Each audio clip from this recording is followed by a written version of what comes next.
திரு செந்தில் பாலாஜி மற்றும் அவருடைய தம்பி இருவருக்கும் முன்ஜாமீனை கொடுத்திருக்கிறது சென்னை உயர்நீதிமன்றம் சில நிபந்தனைகளுடன்.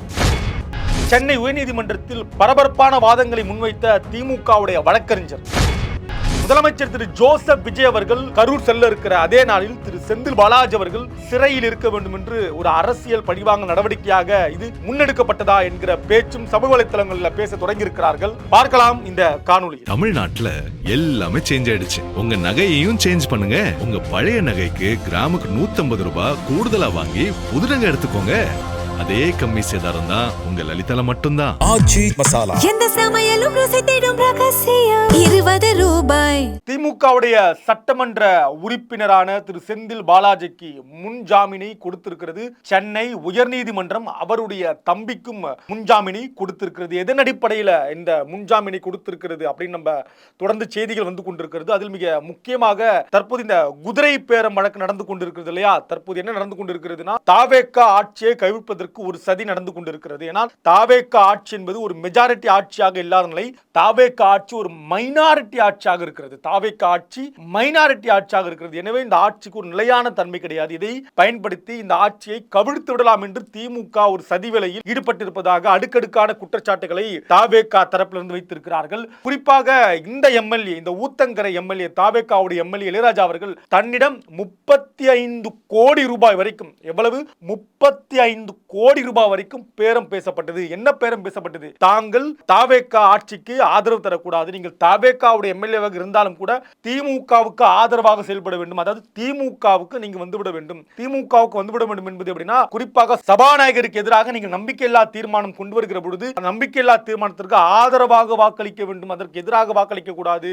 திமுக தரப்பு ஆதரவாக வாக்களிக்கிற பொழுது நீங்களும் ஆதரவாக வாக்களிக்க வேண்டும். அவரோடு சேர்ந்து இன்னும் ஒரு 10 எம்எல்ஏக்களிடம் விலை பேசப்பட்டது. குறிப்பாக இந்த வழக்கு இளையராஜா ஊத்தங்கரை எம்எல்ஏ அவர்களால் தொடுக்கப்பட்டிருக்கிற வழக்கு. அவர் சொல்லியிருப்பது 35 கோடி ரூபாய் வரை. ஒரு யூடியூபர் கூட நம்ம பார்த்திருப்போம் இல்லையா, திருநாவுக்கரசு. அந்த யூடியூபர் மூலமாக இன்னும் பலர் என்னிடம் பேசினார்கள். இதற்கு பின்னால் முன்னாள் அமைச்சர் செந்தில் பாலாஜியும் அவருடைய தம்பியும் இருக்கிறார்கள் அப்படின்னு அடுக்கடுக்கான குதிரை பேர குற்றச்சாட்டு வைக்கப்பட்டது. அந்த குதிரை பேர குற்றச்சாட்டின் அடிப்படையில் திரு செந்தில் பாலாஜி அவர்களும் அவருடைய தம்பியும் கடந்த காலங்களில், கடந்த நாட்களில் தேடப்பட்டு வந்தார்கள். அவர்கள் பலர் இப்பொழுது சென்னையிலேயே இல்லை அப்படின்னு சொல்றாங்க. தேடப்பட்டவங்கள்ல குறிப்பாக அமைச்சர் செந்தில் பாலாஜி அவருடைய தம்பியும் கூட தற்போது அவர்கள் தமிழ்நாட்டிலேயே கிடையாது, வெளி மாநிலங்களை வெளிநாடுகளில் போய் இருக்கிறாங்க அப்படின்ற சில கருத்தெல்லாம் பேசப்பட்டது. நிலையில தற்போது இருவருக்கும் முன் ஜாமீனை கொடுத்திருக்கிறது சென்னை உயர்நீதிமன்றம். திமுக தரப்பு வழக்கறிஞர் திரு என்.ஆர். இளங்கோ அவர்களுடைய வாதம் இதுல கவனிக்கத்தக்கது. வைக்கப்பட்ட அடிப்படை வாதம் என்பது, ஆட்சி கவிழ்ப்பு எப்படி நிகழும்? சபாநாயகருக்கு எதிரான நம்பிக்கையில்லா தீர்மானம் கொண்டு வருவதன் மூலமாக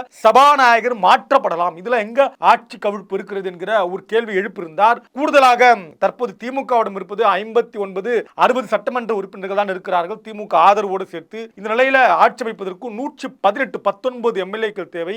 60 வைத்துக் கொண்டு எப்படி நாங்கள் ஆட்சி அமைக்க முடியும் அப்படின்ற கேள்வியும் எழுப்பியிருக்கிறார்கள். இன்னும் கிட்டத்தட்ட இன்னும் 60 எம்எல்ஏக்கள் தேவை ஆட்சி அமைப்பதற்கு. தேவையாக திமுகவுக்கு 60 எம்எல்ஏக்கள் தேவை. அப்ப திமுக ஆட்சி அமைப்பதற்கான சதி வேலை இது அப்படின்னு நம்ம சொல்ல முடியாது. அந்த இடத்துல அந்த வாதம் அடிபட்டு போகிறது. இரண்டாவது, நம்பிக்கையில்லா தீர்மானம் சபாநாயகருக்கு எதிராக கொண்டு வருகிற பொழுது எப்படி ஆட்சி கவிழும் அப்படிங்கிற கேள்வி எல்லாம் முன்வைத்திருக்கிறார்கள்.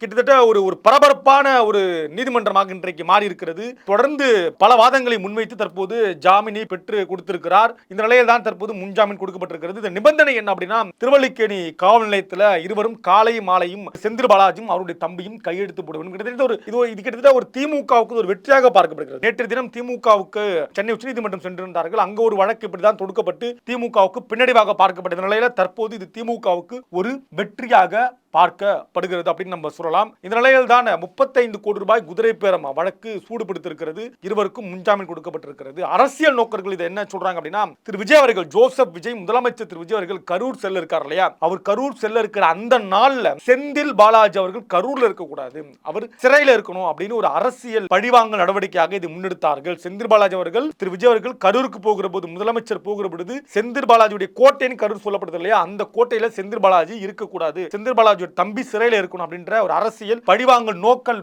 அப்படின்னு சில பேர் சொல்கிறார்கள். அதை தாண்டி இன்னொரு பரவலாக இன்னொரு கருத்து என்பது தற்போது கரூர்ல தேர்தல் நடக்க இருக்கிறது. கரூர்ல சட்டமன்ற தொகுதி தேர்தல் நடக்க இருக்கிறது.